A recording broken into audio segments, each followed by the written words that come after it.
From the 600 ESPN El Paso River Oaks Properties Schoolyard Sports Studio, here's Steve Kaplowitz and Adrian Broadus. All right, everybody, welcome back. Happy Jackie Robinson Day to you baseball fans out there. Happy Scotty Scheffler Day if you are a Masters fan watching golf over the weekend. What a performance. You know, it's funny. I spent a lot of my weekend watching Tiger on the course. In fact, yesterday, I got up early, and I think at 8:30 in the morning, I was already watching. He was like 4 holes in, and I was on ESPN's app watching the coverage and basically followed Tiger's entire round when he was playing with the amateur Shipley and enjoyed that. That kind of set me up for the rest of the afternoon, watching what Scotty was able to do. So impressive. And just a fun weekend of golf, a great weekend of sports. And with that, we welcome you back to the program. Steve Kaplowitz along with Adrian, who is back from wedding number 17 that he has been enjoying over the last couple of years. How was the trip to Dallas with the fam? How was the wedding? It was excellent. Steve, all right. I'm going to give a non-wedding related story real quick. Yes. I made my first trip to Buc-ee's. Have you ever been to Buc-ee's? No, but I know Buc-ee's because I've seen it everywhere. I've just never been. It feels like it's inconveniently located everywhere. So it's hard for people like us who, even though we make trips out to East Texas, it's not like you're going to make a trip out to Buc-ee's. This wedding happened to be out in Denton. So usually the Buc-ee's are like on the outskirts of big cities. And it was actually like right next to our hotel. We walked over to it. We got a chance to check out Buc-ee's, and it is worth all the hype. So it met all the hype. Everything that you see about it, it's all worth it. I loved Buc-ee's. It was fantastic. Really? Brisket sandwich. Like, if you would have told me, Adrian, you're going to eat a brisket sandwich from a gas station this weekend, I would have said, what happened? Did something wrong happen? Did you lose a bet? Did I not eat anything at the wedding or something like that? Yeah, but no, they were fantastic. I willingly had the brisket sandwich, willingly got some other snacks, indulged on some sweets as well from Buc-ee's. So, yeah, the trip to Buc-ee's was exceptional. The wedding was great as well. I mean, it was out in Denton, like I said. Yep. It was another Texas A&M weekend. So it's all the Texas A&M graduates, the fans, the family. And they do that like Texas A&M chant or whatever during the wedding, Steve. They do it. And it's been like this for every wedding that I've been to from this side of the family. Not knocking them, because if you're an Aggie, you're proud to be a fighting Aggie. And they always do these different chants and dances and stuff like that. Would you call Buc-ee's the greatest convenience store you've so far had the opportunity to go into? Yeah, I think so. I actually do, because it's like everything you like in Trader Joe's for all the prices and quality of snacks mixed with convenience, like a Pilot, like a Pilot would give you or Love's would give you in a gas station. So yes. I had one of those experiences in Denmark this past summer because we went into a gas station convenience store over there, and when we walked into the food aisle, I was looking at this. There was like a bakery, and there were all these sandwiches there, and I'm looking around going, what is this place? Because it just doesn't seem like your typical convenience store that you're used to. And we ended up having a nice, chance to have a nice sandwich, and you had a ton to choose from, a lot to pick. And by the way, not cheap either. I'll tell you that much. In Europe, convenience stores are a fortune. But the point is, yes, I feel like we have a stereotype feeling of what a convenience store is, even though so many in the U.S. have fast food restaurants attached to them where you could just go into the fast food restaurant in the convenience store.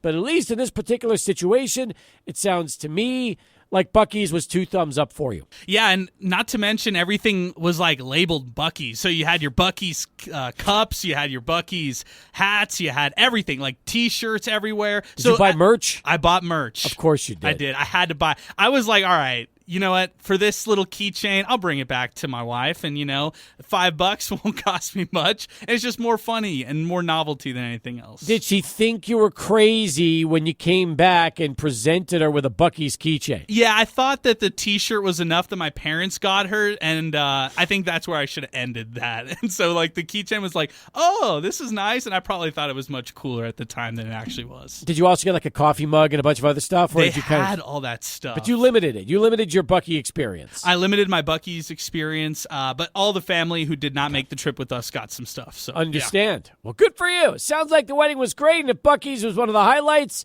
nice. I'm sure a lot of our listeners can hear that, especially if they've been there, and be like, welcome, Adrian. Good to see that you realize what a lot of us have known for a long time. Yeah, they're going to say stuff like, man, you've slept on this. Is it only your first experience? And yes, the answers are I have slept on it, and yes, it is the first experience I've had, but I'm excited for the next appearance I get out there at Bucky's. I'm excited because today I got myself, we bought 4 tickets to the UTEP Dinner Theater.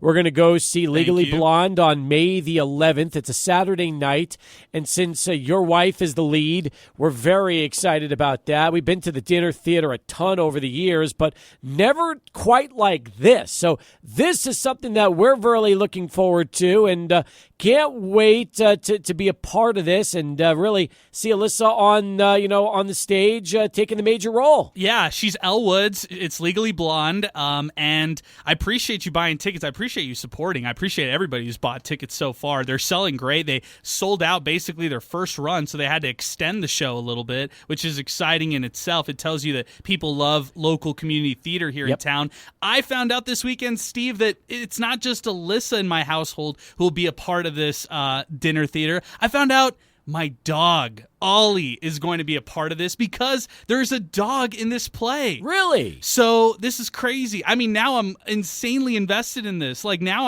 I'm going to probably be out there a lot because the dog, I don't know if our dog is going to be able to make it 3-4 hours, maybe even 5 hours, certain production nights. Wait a minute. Your wife has your family dog committed to do this the entire run? Yes. Oh, my God. Yes. How is that possible? Is your dog behaved enough where, is it a he or she? It's a he. Can he handle it? I hope so, man. He's only 3 years old. If he's listening to this, I would say that I don't have much faith in him, and I'm sorry for that. He's a little crazy, so I'm really worried. Like, I'm not worried about my wife. She's going to be fine. I'm worried about him, the dog. Has he been to the dress rehearsals? He has, and good reviews. Really? Good reviews, but Fantastic. I'm worried. Do you feel a little uneasy knowing you're the only person in the household that will not be appearing in this show? Yes, I feel left out. Our other dog and I are left out. That means that we have to be the big supporters, right? That's true. Very, very true. I will never act in any kind of... Have you ever done any theater, Steve? Any kind of community theater or anything like that? Because that's not for me. No, not since I was a kid. No. I feel like a lot of people in our business, they like Grizz on the Kiss FM morning show. He has that kind of background, and he's done that before. I could never do that. I would do one night of like just in front of a crowd talking about my whole career of what I've done because I've got some pretty good stories to tell, some fun things, almost like a one-man show where I could kind of describe what the last 30 years have been like. I think that'd be pretty entertaining just because of the early years with Buzz and some of the stuff, some of the crazy stuff we did, not to mention the years with Haskins and those shows and everything else. But no, never, haven't done theater since probably, I don't know, 4th or 5th grade. We did The Wizard of Oz. I was in that, and that was the last performance I've done, and I'm very happy making this our only performance, the radio show. It's enough. It's good. 3 hours a day, 5 days a week. I feel like that in itself is plenty. No one has to look at me. The only spotlight I've got are these fluorescent lights over me, so feel much better. There you go. That's right. That's all you got to do.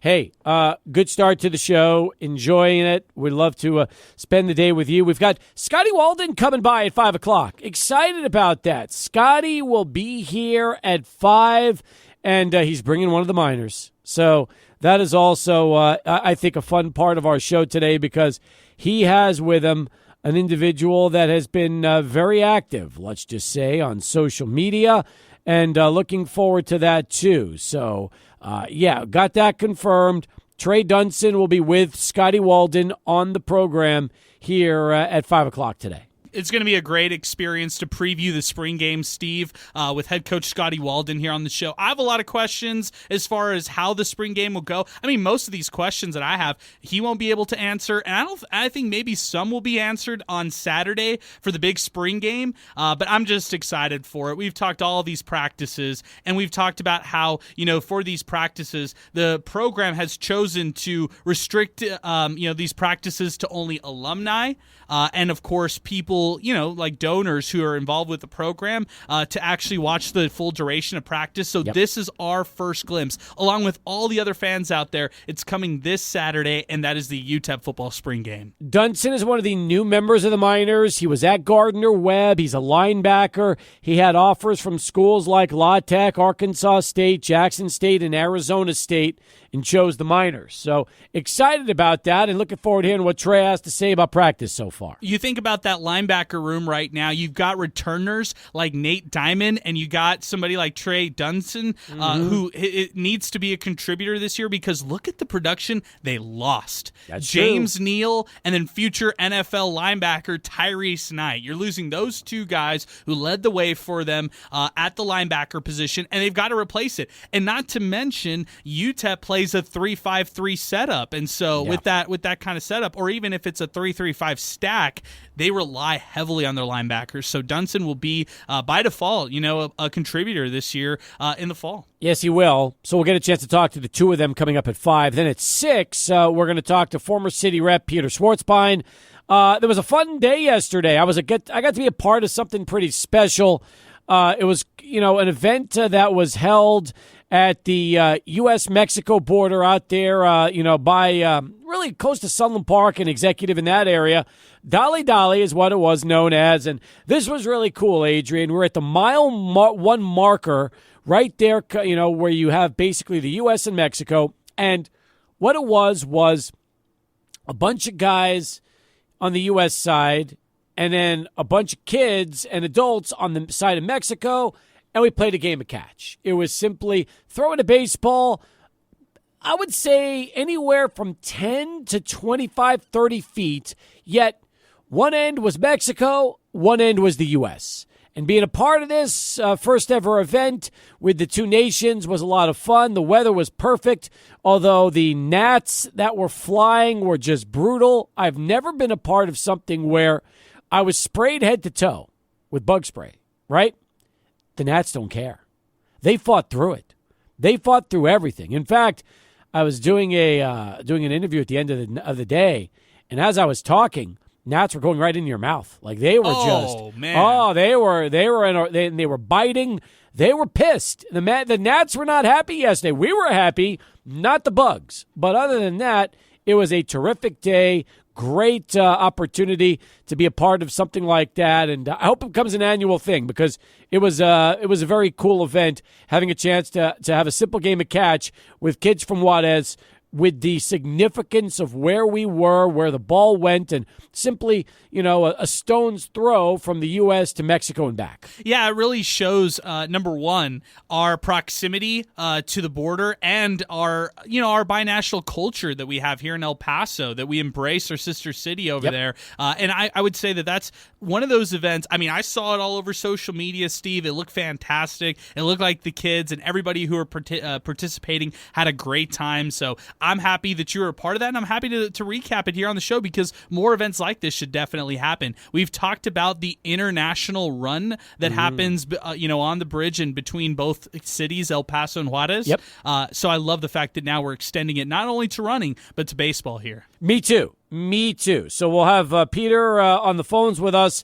He's going to join us live at 6 on our Longhorn Distributing Hotline, where all of our guests always appear, and that will get things rolling in our 6 o'clock hour. We're with you till 7 o'clock tonight. We got a lot to talk about over the next 2 hours and 45 minutes.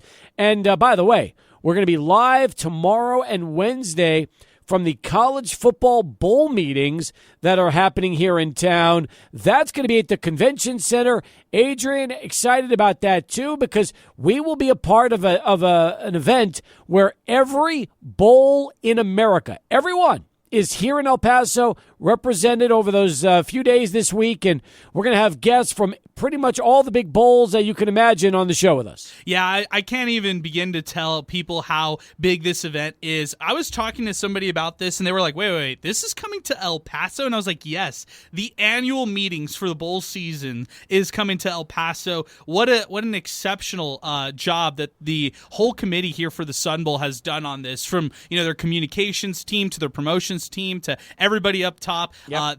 It just seems like I look at the itinerary, Steve, and it's a day filled with a who's who, like different speakers, different people, part of it, and it's all the best bowl games you're going to find in college football. They're all coming to El Paso and seeing our city. How cool is that? Yeah, we're talking about everyone, and so we're looking at getting not just representatives from the Tony the Tiger Sun Bowl on board and the New Mexico Bowl for obvious reasons. Jeff Symbietta's a friend, and they've hosted UTEP a bunch over the years, but Rose Bowl, Fiesta Bowl, Sugar Bowl, we could talk to them as well, and looking forward to doing all of that during the course of those 2 days when we're live out there, and that should be a lot of fun. So, as you might imagine, we got a lot to cover, a lot to talk about today. We'll do Scotty Walden coming up in less than an hour for you UTEP football fans, getting ready for the spring game this Saturday and the garage sale to follow. But first, let's kick it off right. Here he is, Charlie One with traffic. All right, Adrian, thank you very much as we continue here on Sports Talk. Hey, meanwhile, this is also pretty big news. Don't know if you saw this earlier today, but how about the fact that John Sterling is retiring, effective immediately. He's 85 years old and now has announced that, in fact, he will be stepping down. And, effective, right, he's done. Like he's decided, I guess he had enough. And I'm always impressed when individuals just decide to call it quits with no warning. And John Sterling, for whatever reason, decided he's had enough. And that's the end of that. Could have retired before the season started. Could have retired after the season, right? I don't know why he retired now. I have no idea why that is. But, yes, you're right. You're absolutely right. And as we all know, John Sterling is somebody that has pretty, he has his calls are usually pretty lively, to say the least. So you know that when he's got a home run call, it's something special. This is not from this year, but in case you don't know, the longtime voice of the Yankees who's been calling games since 1989, it's what John Sterling sounds like when he's calling a home run. 3-1, swung on, hit in the air to right center and deep. Bradley going back. He's on the track at the wall, and she is gone. That's a long way to the back end of the Boston bullpen over to into the crowd. Gio Urshela, the most happy fella. Oh, he's the most happy fella. Gio Urshela homers, and the Yankees finally have a lead. It's 1-0 Yanks. There you go. So that's what it sounds like when you've got, again, John Sterling calling the action. And I guess just decided after, 5,420 regular season games and 211 postseason games, he's just, this is the time. So there we go. 64 years of broadcasting, 36 years with the Yankees, and as he said, leaving very, very happy, and the Yankees will be honoring him on Saturday. So John Sterling getting honored on Saturday. And by the way, I have no idea why he didn't decide to retire during the last season, or at least maybe he just, sometimes, you know what? It just feels right, and you just decide, okay, I'm good. Maybe that was it for Sterling. Maybe he was approaching 2024 and then thought to himself, I want to do things different. Maybe that's the case. Yeah, maybe so. And for him, maybe he started off the season uneasy on either side and just realized, early on, like, hey, I'm ready. I'm ready now, and this is time to call it quits. Yeah, there you go. So he did work the Yankees season opening road trips in Houston and Arizona, called the Yankees' first home series of the season, and his final game was when the Yankees defeated the Blue Jays 8-3 on April the 7th. So that's going to be it. And their pregame ceremony will be on Saturday for the radio voice of the Yankees, John Sterling, calling it a career, and pretty impressive at that. All right, and just to put it in perspective, like, Sterling's been around a while. He's 85, about to be 86 years old, and he's been doing this for a while. It's like the equivalent as if John Teicher was calling UTEP games for another 20 years. That's almost like what we're talking about right now. Yeah, just an incredible run right here. And, Yeah. I mean, when you put that into perspective, you think about it, the lure of a team like the Yankees and a franchise like that, and to be there until you're 85 years old shows your dedication and all the loyalty that you've had with that organization. Yeah, and I feel like, I don't know how old Vince Scully was when he retired officially, but probably same age range. I would think mid to late 80s for Vin when he called it a career with the Dodgers. I'd have to see how old he was. Any idea how old Scully was when he stepped down? I just did a quick search. Let me see if I can find an exact date. I didn't get any luck there. Let me find the exact retirement date. Okay. But I feel like he was somewhere in his mid to late 80s. I mean, listen, when you're that blessed. 88. Steve. 88? Yeah. Wow. Okay. Okay. That's impressive. It is. Sterling's 85, although I'll just tell you this. I mean, again, like Vince Scully, doesn't sound 85. If you listen to him call a game, still he's got great pipes, sounds much younger, has always been pretty sharp, fun, and just always really gets into it when he calls it, has his nicknames for the players, and then when the Yankees win, he always gives you that little exaggeration at the very end. Yeah, and I like that, right? Because that it shows that you have a deep rooted feeling about this organization and club, and this means more to him than just anybody else. So because of how long he's been there and because of what he means to the organization, that's how he can go off and venture into things like that. No doubt about it. All right, 39 past. As we continue, we'll come back, take a break, and don't forget, coming up in 20 minutes, UTEP head football coach Scotty Walden. He'll preview the spring game with us, and we'll talk about everything happening on Saturday. All that and more. Sports Talk continues. 600 ESPN El Paso. This one put a smile on my face because it's hilarious, but any Yankee fan knows that's just typical John Sterling. Here we go with Juan Soto up. And the pitch hit in the air down the left field line toward the wall. It's gone! It went over the high wall. Juan Soto's first home run as a Yankee. A fly ball down the left field line.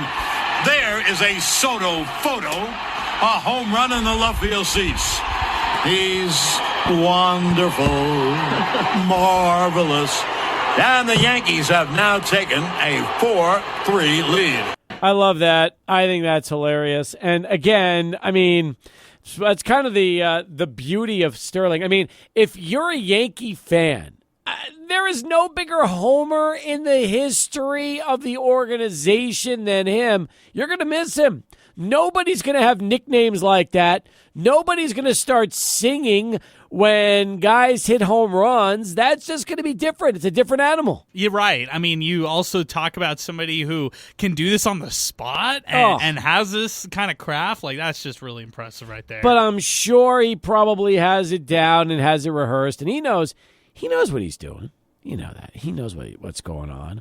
But, man, it's fun to listen to. It really is. And, some of us will miss that. I'm sure Yankee fans will miss the Yankees win. You'll miss that more than anything because nobody can do that. It's like you can't be that guy, you know? It's like John Teicher. When the day comes when he steps down, whoever assumes that role will never be John. You can't. You got to just be yourself and, create your own style. You can't be a legend. It's just the way it is. You can't do that. It's hard enough to replace somebody like that. Yeah, I mean, legends like that in broadcasting, you almost don't even want to think of what life would be like without just hearing them call those games. Like, how are the Yankee fans going to react for the rest of the season knowing that this could be a historic season, could be a real special season, and don't have their radio voice backing them? Yeah, what if? That's a great question. Since we played the what if game earlier this week on the show, we'll probably keep doing that soon enough on the website. What if the Yankees win the World Series? And they do it in a year where their radio voice steps down on April 15th. Then what? Do you think he'd ask to come back just to like a guest in a couple innings to just, call a little bit here and there, like part-time, more like a guest? That doesn't happen. What do the Yankees do? Because imagine if they do that and they lose like a playoff game or a World Series game. Like, you don't want to ruin the mojo. You got to keep it going. Yeah, actually, now that you're talking about it, if you are somebody like me and takes these things, like sports, little things that might go against you, whether you might take them into a conspiracy or not, I probably wouldn't ruin the mojo there. I wouldn't want to mess with that, Adrian. I just wouldn't want to mess with that because you never know. All it takes is somebody that, like you said, just decides, well, I'm gonna roll the dice, and if it doesn't happen, then you got to deal with, well, what happened there, right? You don't want that. You don't want to mess with that. But it's a very good subject, and it's a fun thing to think about. But anyway, truly one of the great broadcasters. NBA season has come to an end. That is also going to be fun because the play-in tournament starts tomorrow in the NBA. Haven't talked about this yet. Based on the way things ended, Sixers, Heat, Bulls, Hawks in the East, and Pelicans, Lakers, Kings, Warriors in the West. Lots been said about the Knicks. The Knicks did not lay down when a loss would have meant Indiana as a 3-6 matchup in the first round of the playoffs. They went and beat the Bulls in overtime to give them the 2 seed, which means the New York Knicks will be playing either the Philadelphia 76ers or the Miami Heat. I give them a lot of credit because they easily could have tanked, finished with 49 wins, and trying to take the easy way out with Indiana in the 3-6 matchup. But the fact that they went ahead, won, clinched the 2 seed, won 50 games, and now will either battle Miami, who's given them trouble for years, or Philly. Believe it or not, the Knicks haven't played Philly since 97. The last time the Knicks played Philly, they swept them, brought brooms out, and started actually sweeping the floor when they beat the Sixers. Wow, so that's like right before AI, right? Right before Allen Iverson joins the Sixers, and they're able to beat them there in that late 90s period. Yep. Am I right there on the timeline? Kind of. I think so. I think so. I don't so. know if Iverson was with the Sixers in 96, 97. That's a really good question. I'm not sure about that one. Well, regardless, Steve, the same conundrum that the Knicks were facing was the same conundrum a lot of these teams are facing. Like, how do I need to strategize winning or losing based on the play-in scenarios or not play-in scenarios? Pelicans, Lakers, you can make the same argument for LA. Do they want to play Denver in that first round? Or do they want to maybe lose this play-in game and then play OKC as the 8th seed? That's an interesting thought. But to go back to the Knicks, I'll ask you, 76ers with a hobbled Embiid or the Heat, which really haven't been the Heat this year, who would you rather face in the first round? Oh, that's a good question. That is a really good question. I would probably pick. God, I'd probably pick Miami. Yeah. Over Phil. I don't think I want to play. I don't think I want to play a healthy Joel Embiid. Yeah, I really don't. Even though Miami is kind of like the Michael Myers of the NBA. Like, every time you think it's over, they come back out of the dead. Mm-hmm. I don't think they have that in them this year. I feel like for the Sixers, playing Embiid in a 7-game series, I just wouldn't want that. I think if there's ever a time to play Embiid or the Sixers, it's this year because they're a little hobbled. They haven't been the same. They have a lot of question marks on their roster. I'm not a big believer in them making a legit run or even being a legit contender in the East. And then on the side of all this, Steve, the Knicks have been legitimately playing great lately. Like, Brunson is turned into one of the top, if not the top point guard in all the NBA. You can make an argument he's a top 5 player in his position, no doubt about it. I was wrong on the timeline. It wasn't 97. It was 89. Wow. So that's the last time the Knicks beat the Sixers. 1989. When they swept them 3-0. Yeah, I was thinking, like, how did the Sixers without AI get a chance to get to the playoffs, just period? So that makes a little bit more sense. So that's like the twilight years of Dr. J. Am I wrong? No. He was long gone by then. Long gone. Okay. In those days, it was Barkley, Cheeks, Jaminski, Percy Hawkins. That's who that's who Philadelphia had. Yeah, a little Mo Cheeks reference. I like it. Oh yeah, and the Knicks had Mark Jackson, Gerald Wilkins, Patrick Ewing, Charles Oakley, And my all-time favorite Knick as a kid, Johnny Newman, who was on that team too. So that's when the Knicks got it done and swept Philadelphia, 1989. Crazy enough. Man, you think about that decade for Knicks basketball.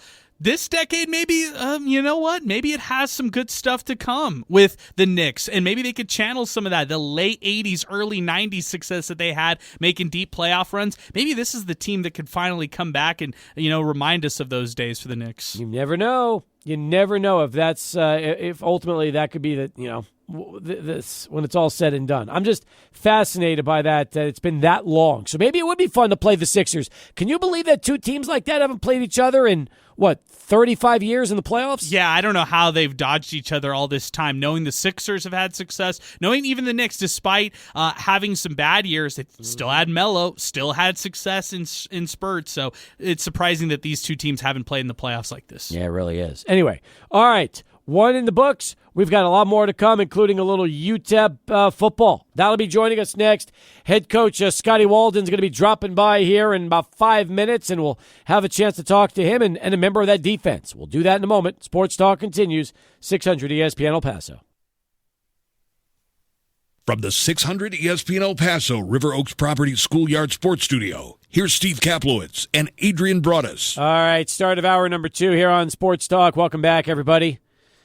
I got Adrian across the glass. It's big when Jeff Darby's arriving in the studio. That right there tells me we've got a major UTEP event happening here sooner rather than later, Adrian. You know that, right? That's exactly right. Yeah. You know what that means, right?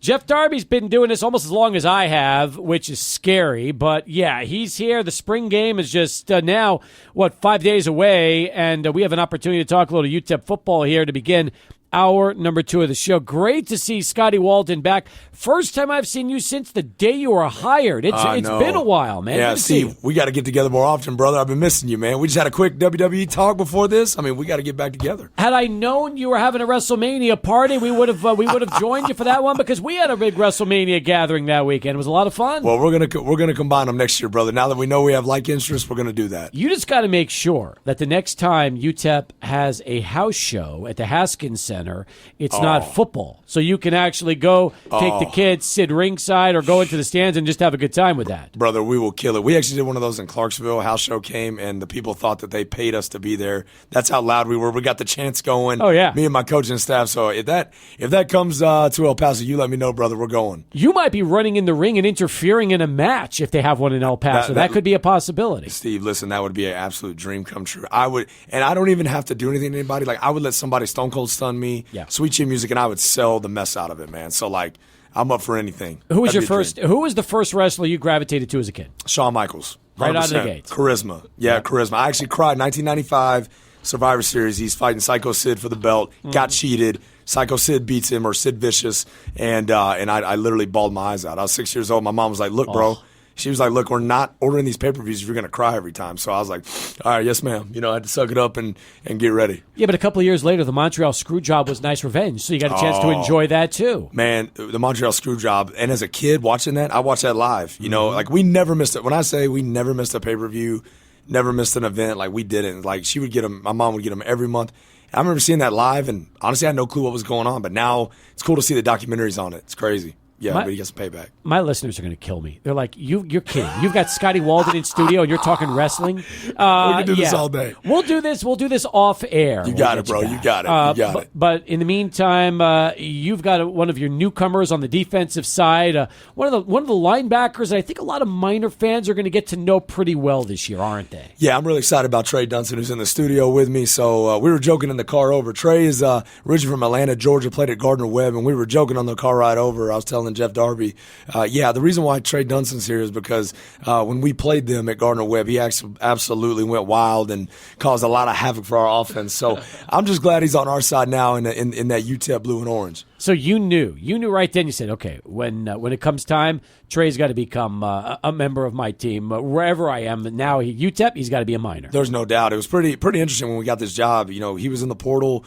and we remembered him. We were like, "You kidding me? This guy's in the portal." Him and Jaden Smith. Jaden Smith was a all-conference wide receiver at Eastern Kentucky who had just diced us up 2 years in a row. We saw he was in the portal. We saw Dunson was in the portal. Let's go get the duo. Let's go get it. It was awesome. Very nice. Trey, good to have you on the show. Thanks for being here. Move that microphone a little closer to you, and you tell me, first off, how's El Paso treating you, and how's spring ball treating you here? El Paso is different, but I'm getting to liking it. It's getting real used to. And spring ball, the playbook is very different, but I'm getting a hold up to it now. Excellent. Yes, sir. Let me ask you, I know what the offense is like. Defense, you guys going to be flying around and hitting people as much as that offense is going to be making plays? Most definitely. That's the standard. Yes, sir. I think the exciting thing also for you is you join a defense that has probably more depth at the defensive line coming in than you might have expected. So a lot of guys here are returners and are playmakers. Yes, sir. There are a lot of playmakers like Nate Diamond in the linebacker room. He's a linebacker that's been here, and he's a playmaker, yes. And Nate should have an exciting season. Well, I'll say this. Miner fans want to see somebody to replace Tyrese Knight. You know that. Most definitely. He left a huge mark on this program and a big impression after what he was able to do. Most definitely. That's why I came also. When I seen Coach Walden and I seen the standard that Tyrese Knight had set, I had to come. Coach, I got to tell you, the pro day was terrific. The turnout was unbelievable. We had scouts everywhere from the NFL. Obviously, Tyrese was the main attraction, and he really lived up to it. But I thought that so many guys that had the opportunity to also work out for the pro scouts had just an incredible chance to take advantage of that, and they did. They made the most of it. It's fantastic. We had about around 20 scouts or so, and then I was able to get with those guys, after the event and kind of talk with them, and they were just so appreciative. We actually had one of the offensive linemen, Andrew Mayer, he actually trained with our string coach when he came in, and him and his family were like super appreciative of just us opening our doors, and that's what we want to do for our alumni. That's what we want to do for our guys. These guys are training to go to the pros, and it was an awesome opportunity for them, and they definitely did a great job. I heard Andrew had a sick workout. He did things that offensive linemen just don't do, starting with that 33-inch vertical. The vertical is what grabbed everybody's attention, which ended up being one of the tops out there. I mean, I had to be at least top 5, even when you look at the combine. So we're really excited. I think that there's going to be whether I know Tyrese. I feel really great about him getting obviously drafted, but these other guys too. I think there's some fringe guys that we could see get drafted, and even if they don't, they're definitely getting in some camps and getting that unsigned free agent thing going, which we're really excited about. Coach, why is it important to have liaisons like at the top? We talk a lot about your support staff members who work with you. Why is it important to have like a liaison to help players transition to the pro level or just life in general? 100%, Adrian. That's a great question. I'm as a head coach, a lot. Obviously everything falls on my shoulders. We all understand that, but I'm only one person, and there's so many things that need to get done in our program, right? And so I think as a leader, you have to be able to hire great people that you can delegate things to that need to get delegated, and so that everybody in the program isn't sitting there waiting on one guy. Like, okay, I've talked to Coach Walden about Pro Day. I've talked to Coach Walden about this. I'm kind of waiting on him to make a decision, or I'm waiting on this, and now I can say, hey, so-and-so, you're the liaison for this, and we can keep the machine rolling, as we say. And I'm blessed to have the best support staff in America, starting with, my DFOs in the building today, Robbie Matus. He keeps everything going, but having those liaisons, Adrian, is paramount because we got to keep the program moving daily. We can't be stagnant. You have the largest support staff I've ever seen in covering this program in 30 years. And I'm going to ask you, is this staff very much the same size you had when you were at Austin Peay? Because you brought just about everybody over with you. So was this what you were used to having when you built the program over there? Very similar, yes. The difference is they're getting paid a lot more now, which is great for them. We made what we had at FCS at Austin Peay work in terms of hey, you have to split this salary. And, but what it shows me, though, these people that were in those positions, they were willing. I mean, you had guys like a great example is my assistant quarterbacks coach, Miguel Avina, Los Angeles, California, played quarterback at Whittier College, gets in a car, drives all the way to Clarksville, Tennessee, all the way across the country for free to be a volunteer, lives out of his car, and then eventually I'm able to hire him as a GA, pay him a little bit.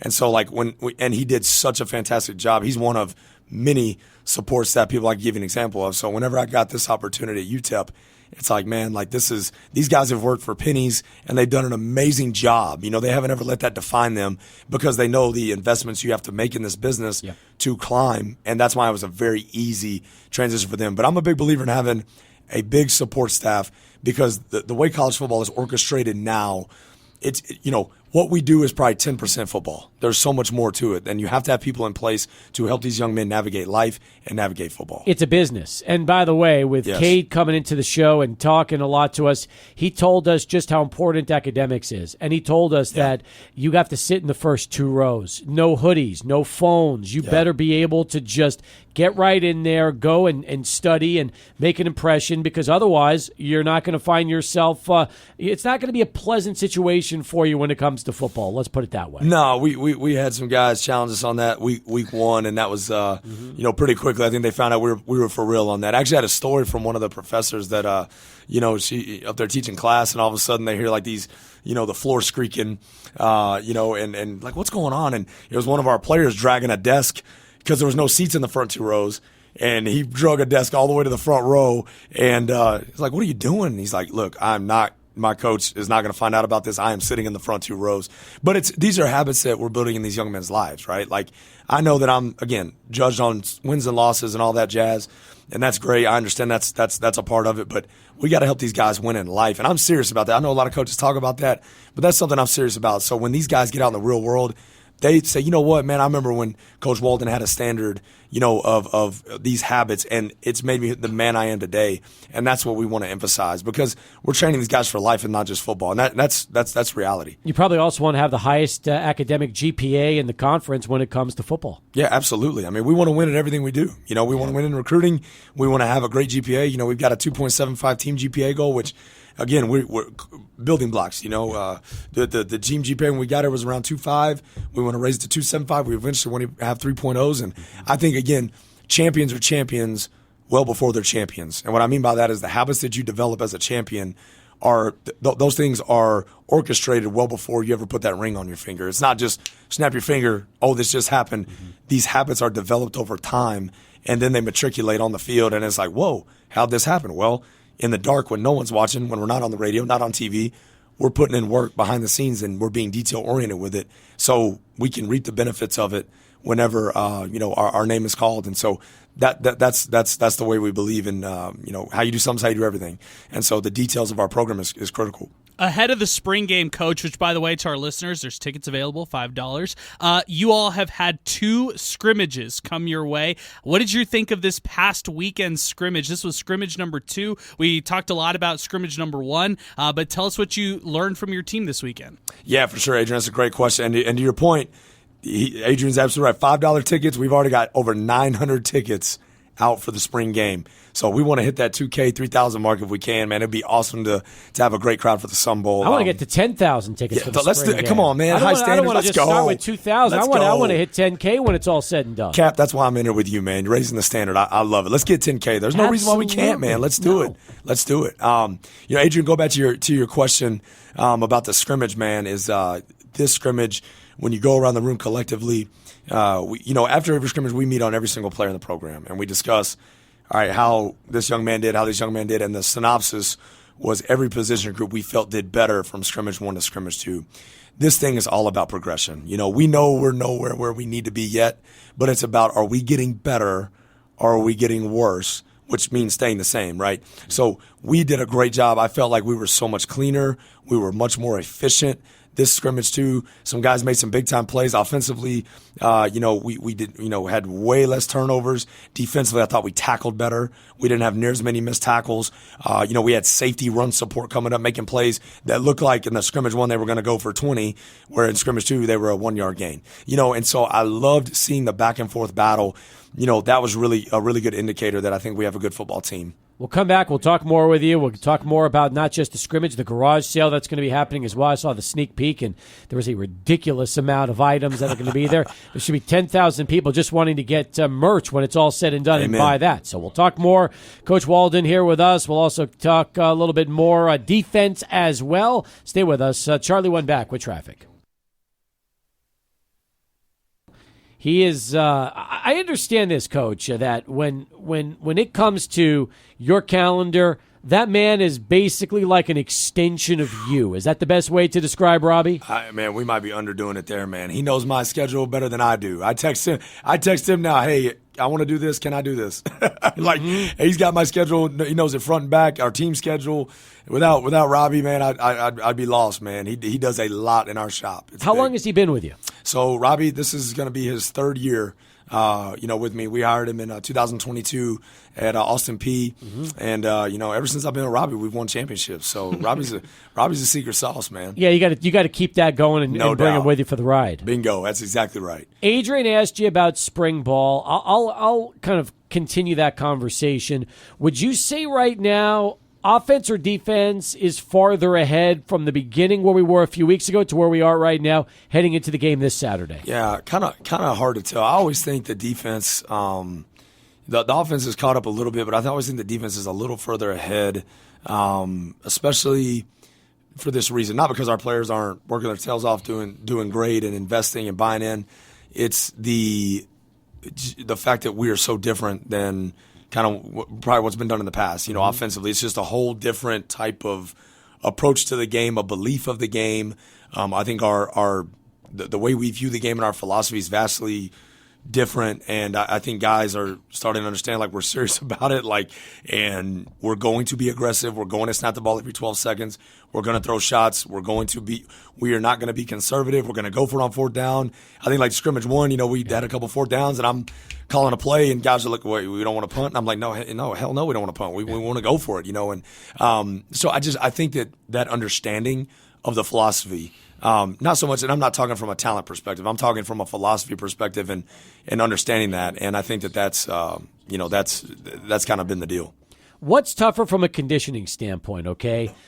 Trey and the defense, knowing that if the offense does their job, they're probably going to be on the field 35 to 40 minutes a game, or offense knowing that if you got to get up to the line of scrimmage every 12 seconds to snap it, you have to be in unbelievable shape to just go and be there for every single play as you move the ball up and down the field. Yeah, the offense is starting to figure out the level of conditioning that it takes to play in this system. I mean, you have to have – we've had old linemen drop 20, 30 pounds, right, because these guys are – running every single practice. They're working their tails off, and the guys are understanding the conditioning level offensively. So it is a big demand, because tempo to me is not a offensive philosophy, it's a program philosophy. I mean, Trey will tell you, like, we do tempo defensive drills because we on Saturday expect to, when we play an offense, to sit there and yawn at them getting lined up, and we already got our call, let's go. Like, we defense is difficult because you a lot of times have to react to what an offense is doing, but we view defense different. We are an attack style defense. We want to dictate to the offense. So that's why we train our entire program from a tempo standpoint.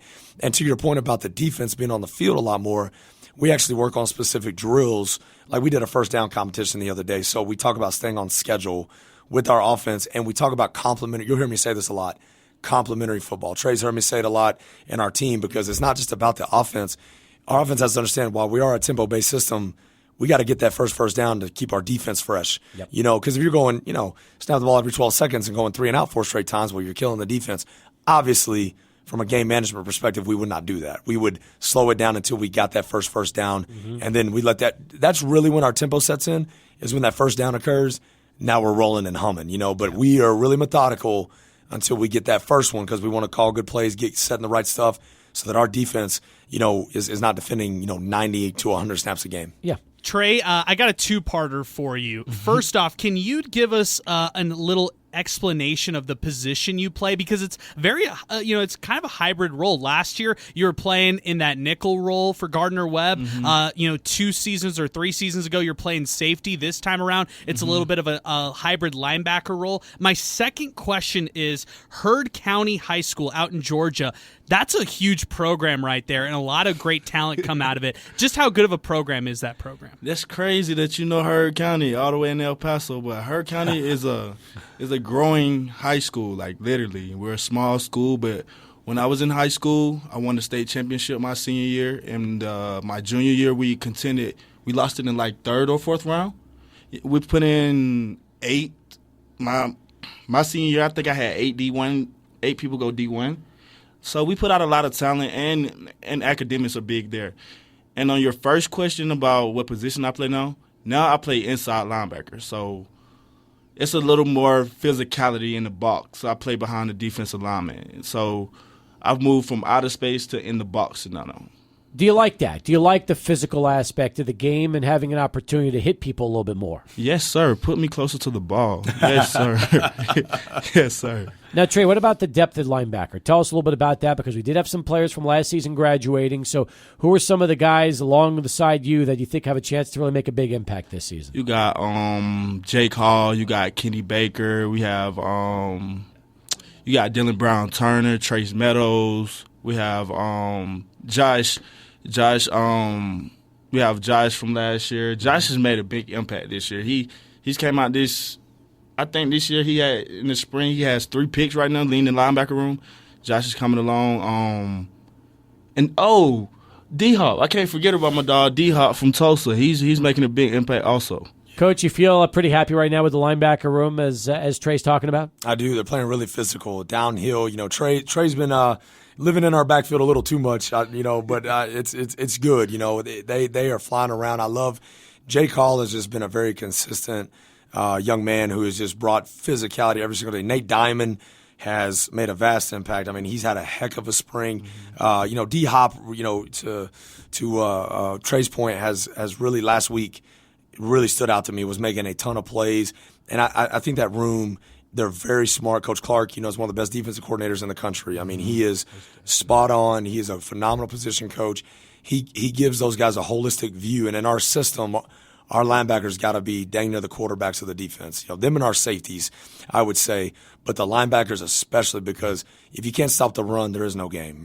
That's one mantra that we have, and we have to be physical in that box and let these guys play free. Since you're talking about Trey in the backfield, it kind of makes me talk about the offensive line, just because UTEP's O-line last year was so seasoned with so many vets who all spent the last 4 years as starters. So there's one thing we know about the offensive line this year. There might be some returners, but it's going to be a different look, especially in the starting lineup. Yeah, I will say this about the offensive line. The offensive line to me has been the most trying to look for the right word here. Going into spring, I wasn't sure what we were going to have.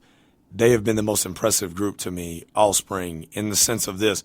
I wasn't sure with the lack of experience, with kind of some things we saw, and we came into spring, and these guys have flourished. I'm super impressed with our offensive line, and I'll say this: between our ones and our twos right now, there has not been you can't even tell a difference. I mean, they are really coming off the rock. Coach Stanchek, we hired him from Tulsa. He does a master. He's an All-American at West Virginia. Played for a phenomenal offensive line coach out there, and played for the Falcons a little bit.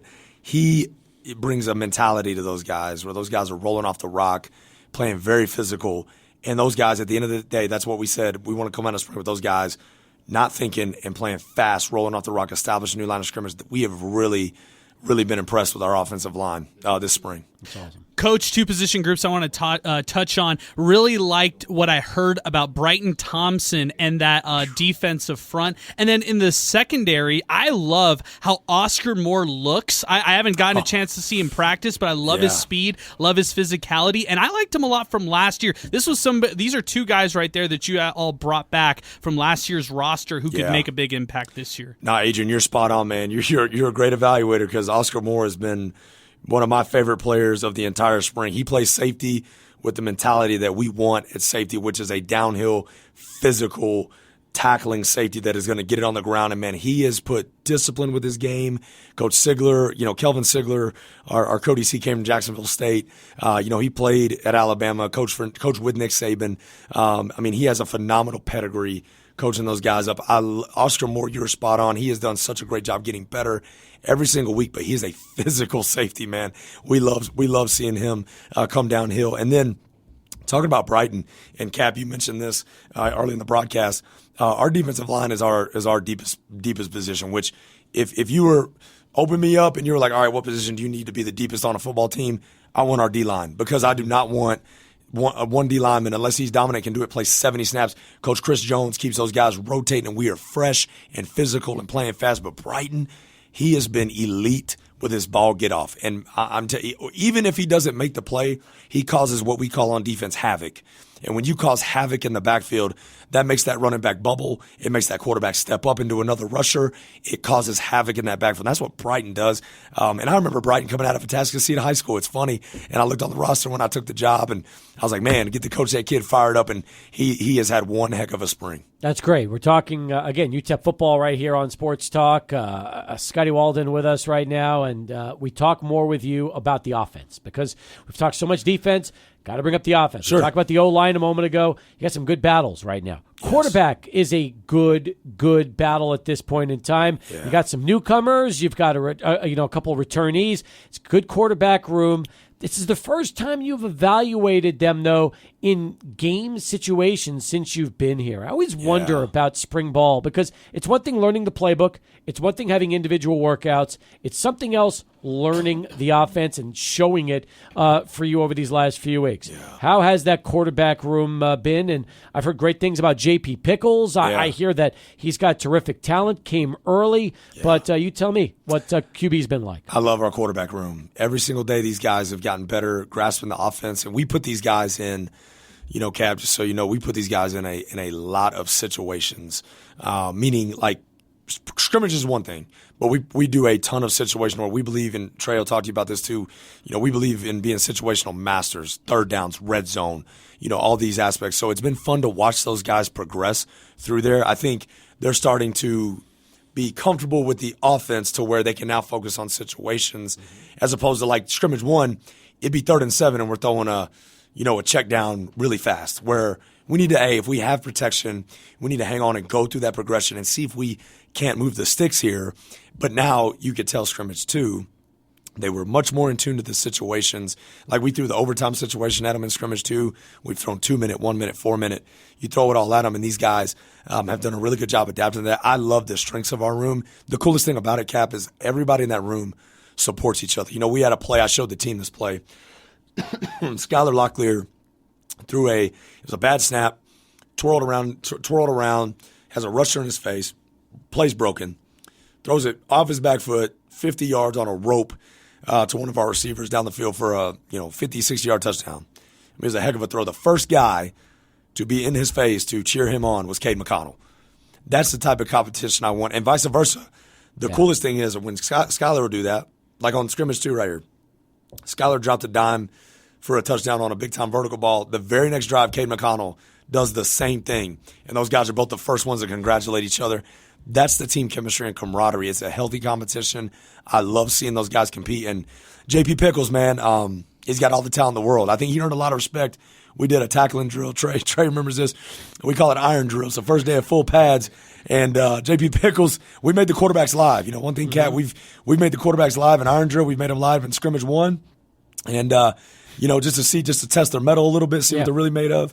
And J.P. Pickles, man, he ran over one of our DBs in that first deal, and I think he really earned the respect of his teammates from that day going forward. Nice. Quarterback position coach, are you somebody who likes to stick with one quarterback for the whole season? I know that this competition could drag out through the summer and maybe even fall camp, but do you like to stick with one guy for the season, or do you have a philosophy that maybe you'll switch it up here in the season? No, that's the one position, Adrian, that I don't believe that in. I think when you choose your guy, you put all your investment, you put everything behind that guy, and it's that one guy playing. That's a position where it's different than receiver or linebacker even, or any position where you could actually rotate people, because that quarterback is the general of your team. He's the face of your program. He's the guy that has to be the consistent figure. Now, obviously, if he's not performing to the standard or something of that nature and we have to make a change, or I've been in a scenario with this.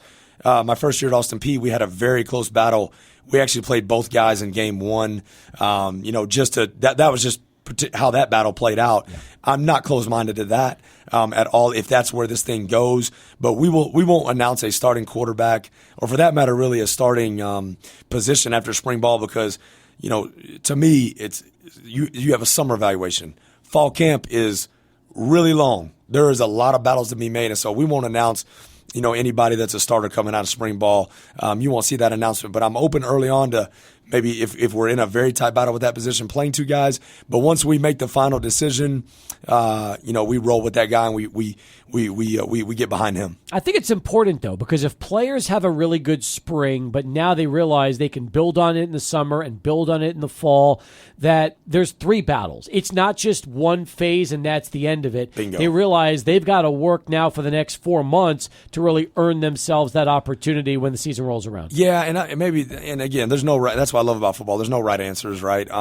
It's just my philosophy. I don't really believe in naming these guys a starter or something after spring, because there's so much more to an evaluation. And I think guys get complacent. And then when the guys behind them are like, well, okay, this is pretty much their guy right here, I want to see competition, in that room. Now, I do think coming out of spring, we have an idea of what we have.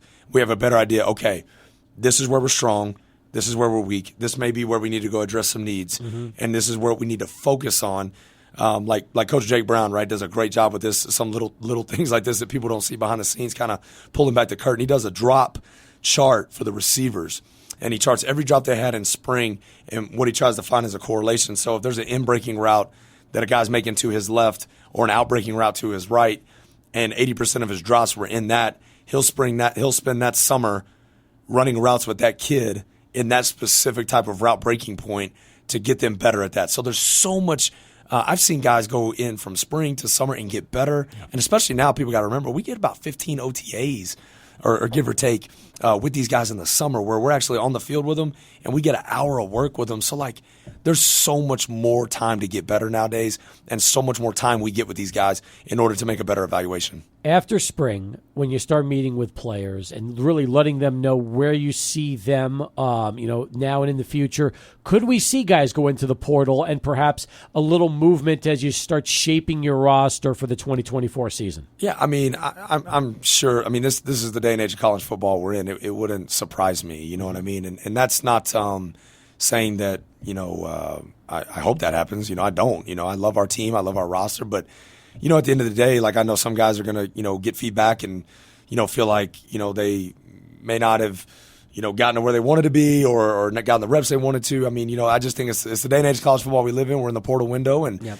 That's part of it, unfortunately, But my thing is we're always going to be men of integrity with players. We're going to tell them where they stand, tell them what we think their strengths are, what we think they can get better at, and hopefully they view that as a constructive environment as opposed to, this guy doesn't like me. No, that's not what we're saying. We're saying this is where we view your game, where we would like to see you get better, and how you can help this football team, because at the end of the day, it's about helping the organization. Coach, I really like 2 of your Cali guys in Judah Izinwa. He plays a tight end spot. I also really like Amari White. He's somebody who's tried to get on the field over the last couple seasons, hasn't really been on the field consistently. Could those 2 guys be difference makers this fall? Absolutely. They have had a phenomenal spring. Judah is, when we got here, looking at his body, looking at his ability to run. At first, we kind of viewed him as, okay, this guy could be a good receiving tight end. As spring ball has progressed, we forget Coach Delaney, our tight ends coach, reminded me of this. The guy benches 400 pounds. This guy's strong. And what you're seeing is that being applied on the field now. He has been very physical in our blocking game, in our running game, and he's doing a heck of a job in that. But he's also so versatile. He had an explosive play in our scrimmage, catching the ball, but he was super physical blocking. And then, man, you just hit on another cat that I really really like, and that's Amari White. Amari has really come on. He is he's got great speed. But, man, my man's got some pipes on him, man. He's strong, man. That joker will go up and snag that ball, and we need that around all of our speed. But he's got good speed as well. I love the progression of Amari. He's getting better every single day, and I think he's got a chance to make some big-time plays with the Miners. How about former quarterback Kevin Hurley, who's now moved to receiver? Yeah. How have we seen him progress? I love Kevin. I love former quarterbacks that play other positions now, specifically receiver, because that's mainly what I've dealt with in my career. Trey Goodman, who's here with us, was a high school quarterback in Atlanta, Georgia, and was an absolute stud. And he's a stud receiver because he knows what that quarterback's looking for. I think Kevin's starting to figure that out. Okay, I was in the QB room. I know the progression. I know what a quarterback should be looking at here. I know that I'm the third progression in this route. Doesn't mean I'm not getting the ball, but what it means is I can take time and manipulate my defender more so I'm not open too early, so the quarterback bypasses me, right? So there's little things of the game that he has such an advantage on. But Kevin is a unique skill set. He is a big, physical kid. He can block you. He can run. He can catch. He's starting to really understand the position and just little things like alignment, stances. First I joked with him after his first week of practice. I said, "Well, now welcome to real practice, bud. This is you actually got to run around now instead of sit back and throw a ball all practice." He was laughing, and he's done a fantastic job. But I really appreciate Kevin's openness to try something new and to go out and be able to do that. He's done a great job. All right, let's talk about spring on Saturday. The spring game starts at 10 a.m., $5 to get in. I think there's a lot of people listening that are very curious to see what this team is going to be all about. They'll spend $5 in a heartbeat to be a part of that, then get in for the garage sale, which we'll talk about in a minute. How will you structure the spring game? What's the format going to be? Yeah. Will it start immediately as a game itself? Will it build into it? Give us a little bit of an idea of how it's going to work out on Saturday. Yeah, sure. I'm really excited about this. So we actually, we're bringing back a bunch of celebrity coaches, which you saw Will Hernandez announce. Mm-hmm. We're going to announce a few more here shortly. Cool. We've got about 25 to 26 former alums that will be celebrity coaches. One big thing for me is I want our alumni to understand we want to open the door for them to be back a part of this program. I feel like in order for our players to understand where we want to go, we got to respect, honor, and know who ran before us. And then we have to build on that, right? Because like we had Trevor Vitito come speak at practice the other day. It was super impactful, super powerful when the all-time leading passer in school history comes to your practice, speaks to the team, and speaks about what it means to be a Miner. Yeah. It builds pride in your program. So we want to get the alums back. They're actually going to coach in the game. I've told them, like I told Will, I said, hey, man, look, if you guys want to call 4th and 1. So for everybody out there, the bad calls or the going for it on 4th and 16, that ain't me, brother. That's the alums making that because I'm giving them freedom, man. They got the reins to throw it deep. They want to run it.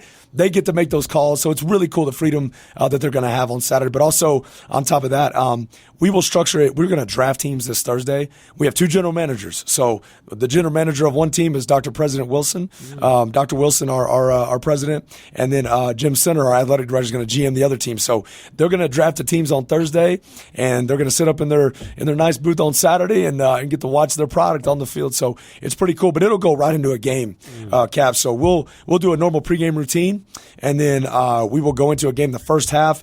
We'll play like a normal game. It'll be a running clock in the second half, and we'll play like a real game. At halftime, the cool thing is, the caveat is this: at halftime, we have some fun events planned where there'll be competitions. I don't want to give too much away, but there'll be competitions, and it will actually affect the score of the game. So you may have one team going a half up by 10. That may be down by 20 coming out of half. So everything matters in this game. You can't leave your seat. Trey, you got to bring it, man, because it sounds like you could be up or playing from behind the second half. That's right, man. Yes, sir. All right, I love it. And then the garage sale after the game is going to be fantastic. I saw some of the previews on social. Oh. There is you guys are getting rid of everything. It is probably the greatest UTEP gear sale of all time. It is. I was told this is amazing. If we sold every jersey, right, this is every football jersey, if they're sold on Saturday, it would be $80,000 plus worth of merchandise. Just the jerseys. So we are putting out, if you're a UTEP Miner fan through and through and you've been a part of this program, you got to come get this Nike gear, man, because we can't do nothing with it. All right, and I hope they just save a few for the coaches because I kind of want to hang some up on my wall in my office at the house. All right, like I want to get some memorabilia, but man, there's our iconic items, and we're gonna have that sale going on right after the game. So it's gonna be the best day, ever in the Sun Bowl, man. It's gonna be really fun, really exciting. Usher in a new era, bring our alumni back. We'll have some big time recruits on campus, and then on top of that, we'll have a great garage sale to top it off. I love it, Scotty. Trey, great to see you both. Thanks for being here, and I can't wait to see you guys here on Saturday. Hey, always a pleasure being on. Thank you for having us. Picks up. Appreciate it. You got it. We'll come back, wrap up hour number 2 in a moment. Stay with us. Sports Talk continues, 600 ESPN El Paso. Home builder and what they've done for so many people. In fact, 2000, Adrian, they built over 2,000 homes in El Paso. They keep building in communities all over town, and there's a reason why Palo Verde continues to win award after award here in El Paso. If you're talking about the Far East side, you're talking about that new, all the new builds that you see on the far west side, or maybe even some in the Northeast, way out there.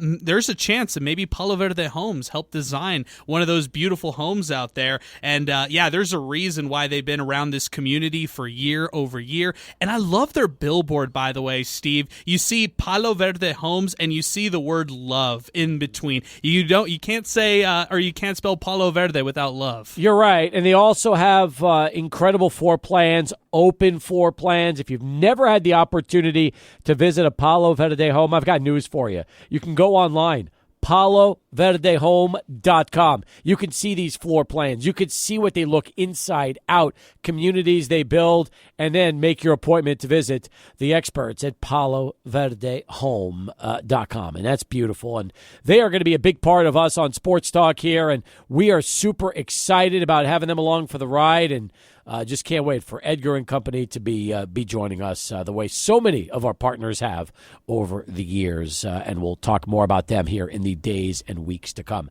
Meanwhile, 2 hours in the books. I'm ready for the spring game. Excited about that. Just like I am also ready to go back to the phones. Let's go to Andy. He's joining us and wants to talk a little bit about UTEP football. Andy, what's happening? How are you? Steve, that makes two of us. I'm extremely excited for that game. And you can't help but get excited when you listen to Coach. I mean, he's like a ball of energy that doesn't stop. Right. Energizer Bunny has nothing on this guy. 100% correct. 100%. And I'm. You know what? I hope we get 10,000 there on Saturday, not just for the garage sale. I've got a feeling there's 10,000 fans very curious about what they're going to see with this UTEP football team, especially on the offensive side. It is unlike anything we've ever seen before. This up-tempo, quick-tempo offense, and every, 18 seconds or something? 12. 12. 12 seconds. It's like, oh, my gosh. So it's like we're going to see something special, I think. Can't wait. You going to be there on Saturday? I will be there on Saturday, and I will be ready for that garage sale as well. Fantastic. I look forward to seeing you out at the Sun Bowl. It's going to be terrific. Thanks for calling in, and definitely we'll make a big plan on Saturday, and bring your credit card because it sounds like we're going to be definitely stocking up on UTEP goodies. Oh, there will be plenty. I've already heard. I believe it. All right, Andy, we'll talk to you. All right. Bye-bye. Come back with our final hour. If you missed it over the weekend, a very big event involving both the El Paso and Juarez, Mexico communities. Peter Schwartzbein is going to join us next to recap what happened yesterday as Sports Talk continues. 600 ESPN El Paso. Adrian Broadus. Start of hour number 3 here on Sports Talk. Welcome back, everybody. Adrian right across the glass. We take you up till 7 o'clock tonight. And as I mentioned at the start of the show, we had a great lineup for you, including this guest who joins us live right now on our Longhorn Distributing Hotline, where all of our guests always appear. Yesterday, a big day, a historic day, really, at Historic Monument Mile Marker 1. That's right. It was a celebration involving unity in the borderland. Dale Dale. And it took place yesterday afternoon involving both members from the U.S. as well as Mexico. And being one of them, I could tell you it really was an event that'll be talked about for quite some time. Here to bring his thoughts is a man that helped organize this event, Peter Schwartzbein, with us right now on the program. First, Peter, good to have you on the show, and congratulations on what no doubt was a very memorable event for a lot of people involved. Thanks, Steve. Yeah, it was great to see you there. It was great to see everybody that came out. You know, yesterday was a historic event, one of the first times I think baseball has been played across the border. We know that baseball is something that's very popular for a lot of communities in northern Mexico and, quite frankly, through a lot of Latin America as well. But today was utilizing sports and utilizing baseball to talk about the ways that our border communities are connected. You were the co-organizer of this event. You're also a national chairman of Sister Cities International. and many years in the political structure and here in El Paso. You tell me, was this something that had been talked about for some time? When did this event really first start to get organized and really the brainchild behind it? Yeah, I would say we really started working on this project for the better part of a year. Delius Hoffman, one of our co-organizers, who is currently the curatorial director for Oklahoma State, has done a lot of work within baseball and performance art and podcasts and other great things. And we connected, talked about something we could do here on the border, and then started talking with the Museum of Art and other partners about doing something special here. You know, for me, a lot of my work, both as an artist and also, as you said, a former elected official, is really about communicating what it means to be from the border. And that is that we're defined not by the barriers between our cities, but by the ways that we're connected, whether that's through food, music, family, culture, business, in the case of yesterday, sports.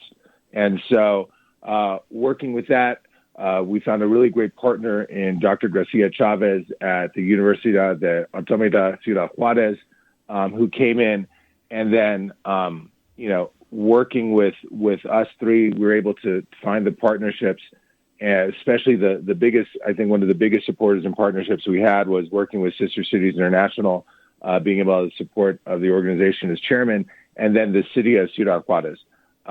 Ciudad Juárez obviously has been our sister city for as long as El Paso has existed as an American city. Our two cities are completely intertwined. But we've had a lot of support as a formal sister city program over the last few years. And particularly there was three people at the city of Juárez that really helped make that happen. The first was Juan Acereto, who is the binational director for the mayor of Juárez and the city of Juárez. He has been tireless champion about ways to bring our communities together, especially the youth. And so he was very, very supportive of that. The second in the city of Juárez was Tania Maldonado, who is a regidor. She's a city council representative, and part of her portfolio is binational affairs in their sister city program. And then Juana Escalante, who is director of the sports department in Juárez. And so they saw the vision that Dade, Dr. Chavez, and I sort of brought to the table, and they're like, we want to figure out how to make this happen. And that really, really helped. You know, a big part of this too was we also had some support from some of our local elected officials' office, both the congresswomen and our state senators, Cesar Blanco, were very supportive of these kind of binational projects about sort of pushing back on some of the sort of false narratives of the border and celebrating that unique part here. And so, I'm also very fortunate to have those 8 years of relationships as well. And so, a big part of this was just figuring, getting in touch with people at different federal agencies and others to get to yes, and I would say that folks within Border Patrol, as well as the International Boundary Water Commission, IBWC, which actually owns the land of International Boundary Monument mile marker number 1, were very supportive. That place that we were at, Steve, is on the National Register District. Actually, in 1976, it was designated as a peace park between our two communities. And obviously with the shift in narrative about the border and people being concerned about the border as a threat, access to that has increasingly over the last few years become limited. But yesterday, I think, was really a way to show how places like that can be used for great cultural celebration and cultural pride. And I think that what was really great about what happened yesterday was it wasn't about me. It wasn't about Delius. It wasn't about the officials in Juárez or editor office. It was about folks like you and the 60 kids that we had in Juárez. We were able to donate a number of gloves with our sponsors and supporters and gave it to a lot of the kids in Juárez. The city of Juárez donated buses to be able to transport those kids here, many of which came from some of the more challenged areas, the colonias in Ciudad Juárez. And I want to ask you, because what we had was a social practice. All of us were essentially a large sculpture. What did it feel like to you to be part of that and to throw a ball to somebody who may not completely speak the same language as you, may come from a different country as you. But what did it feel like to throw that ball back and forth? Terrific. Absolutely terrific. Well, first off, I'll say this, because I threw with quite a few different people yesterday until my arm started hurting, which was always a good sign. But you know what? It's the language of baseball. That's what connects us, and it connects both of our countries. It connects so many different people together, and it was nice. Everybody felt like we were all united together for the same cause, and I think people on both sides of the border just enjoyed the event to get together, share baseball, share the opportunity to have this chance to unite with us, and to me, that was what this event was really all about. Absolutely. That's exactly it. Through a simple game of catch, we can show the values and show our shared humanity. And through mutual respect and understanding, we can build those bonds of understanding. I would say that, sometimes we have a challenge here in El Paso and in Juarez where folks from the outside tend to sort of project their own sort of views and perspectives, nightmares and fantasies on the border. But I think what we understand as fronterizos, what we understand as folks on the border, is that the border is not a threat to either of our countries. The border is an opportunity. It's an opportunity economically. It's an opportunity culturally. And I think what El Paso and Juarez can show the rest of the world and showed the rest of the world yesterday is that we know how to live together. And we know how to try to make the most of a situation being out here. You lived here. Try driving to Austin. Try driving to Albuquerque or Tucson. It's hours away from the next big cities, both in Mexico and the U.S. But we know that we have to lean on each other, and I think we do a really great way. And yesterday was a way to show how our two cities work together so well and choose to work together and be united and not divided. Peter Schwartzbein with us as we continue here on Sports Talk. Joining us now is also event co-organizer Daedalus Hoffman, who you heard a moment ago, Peter, reference on this event. Dade, good to have you on the program as well with Peter. You tell me, you just had a chance to hear how he described this event. What was it like for you as a result of all the months of organizing and planning, seeing it all come together yesterday? Well, I'm so happy to be here with you. Thanks so much for taking an interest in this story, in this project. Of course, I would second the emotion of my my compadre and my collaborator, and echo everything that he said. I mean, for me, as an outsider in this community, as somebody who came to Peter with an idea, with a dream of producing a game of international catch that could stand as a contrast to the temporary political situation that characterizes the El Paso Juarez complex right now, that characterizes the borderland more generally, was such a rewarding and an educational process for me. Catch is a form of touch. It's a way to reach out and connect with another body across a great distance. It's a way to transcend borders. It creates its own language, the language of play, the language of sport, the language of art, the language of feeling, of one human feeling with another human. And we endeavored towards that yesterday. And I hope that the ripple that we created there becomes a wave of change that helps to show that another way existed before and another way is possible again. Could we see this turn into an annual event, guys? Something that maybe could become something that just continues to grow from here? Well, I'll tell you from your mouth to God's ears. I mean, Peter will elaborate on that. Sorry. Yeah, go for it. Yeah, I'll tell you this. One thing I think is important to understand, right? And it's something that a lot of work, Daedalus work and my work looks at as well, is that if you can't imagine a better future, you can't have one. And the powerful yet simple act of catch, to Daedalus' point, is a way to show that something different can exist here, and not something that's new, but something that's very old, and that is the way that we are connected. We had folks that came in from other parts of Texas who were very interested in wanting to do this. I can tell you that Daedalus and I were already talking about what is a way, utilizing our sister cities, to go and take this to other communities across the border, to not just have it only in El Paso, but other games of catch that are here across, whether that's Presidio and Ojinaga or Mexicali and Calexico or Brownsville and Matamoros. But thinking about the sports diplomacy and thinking about the game of baseball and the language of sport and how that can connect communities, I think is something that is a very powerful thing that we can look at for other communities as well. Of course, it takes partners, it takes other dreamers and other doers to make that dream turn in reality. But after today and looking at what we were able to capture and what we were able to create, I think that vision is even stronger. I don't know if you had anything else you wanted to add. Yeah, it's alive and well, and I completely agree. I mean, right now we're still sort of in the afterglow of this rock that we just pushed up a hill, right? And so on one hand, I'm thrilled and exhilarated at the possibility of continuing this work, and on the other hand, I think, man, we need a nap, But we embraced a pastime to gesture towards a new future.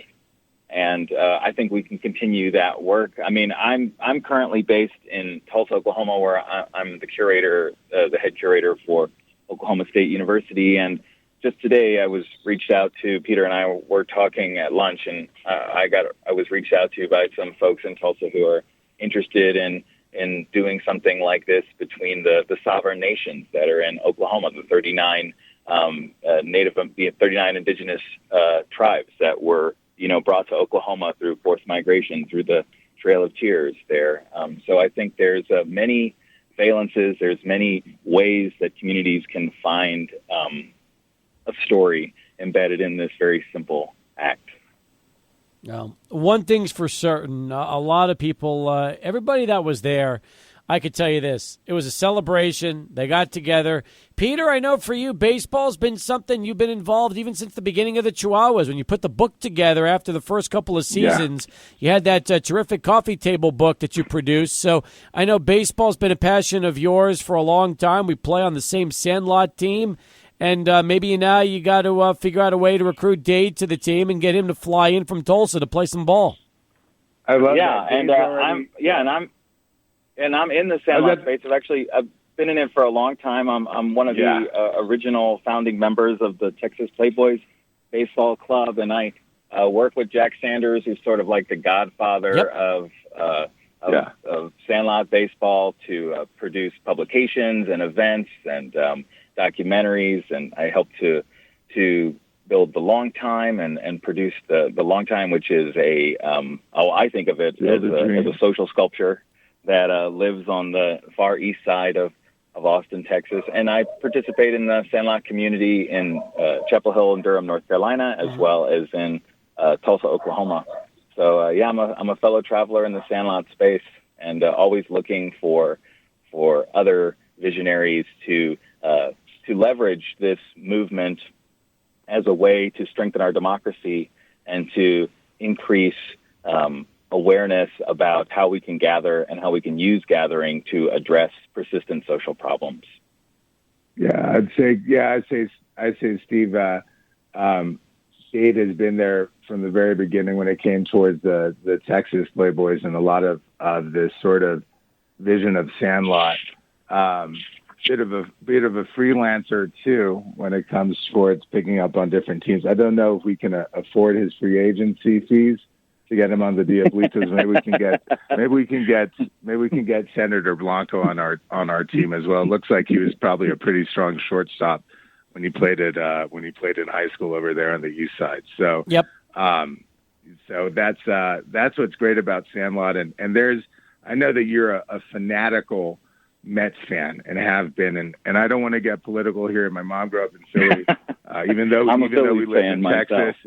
Even though she lived in Texas, she raised us right as being proper Sixers, Eagles, and Phillies. I don't want to get political on the show, though, Cappy. I respect you as a Mets fan. I celebrate and honor your pride with the Mets. But I think at least it's not the Yankees. Yes, thank God. But I think that it's.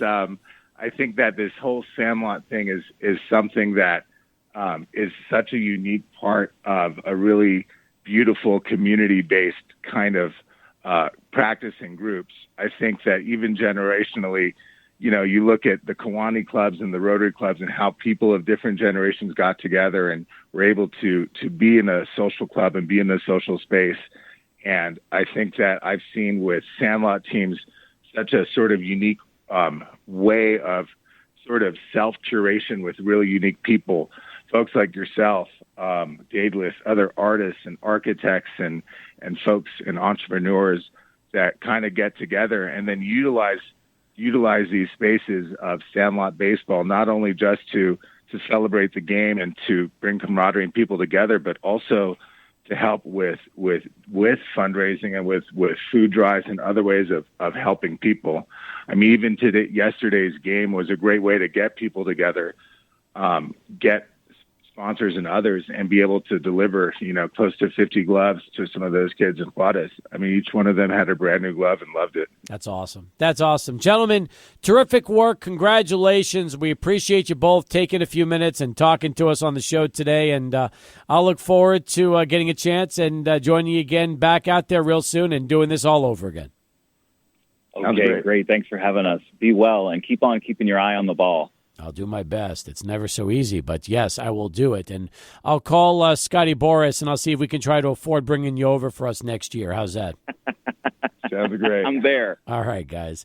Again, Daedalus Hoffman joining us along with Peter Sportsbine as we continue here on Sports Talk. Charlie's back. He's got a traffic update. Stay with us, 22 past, as we continue 600 ESPN El Paso.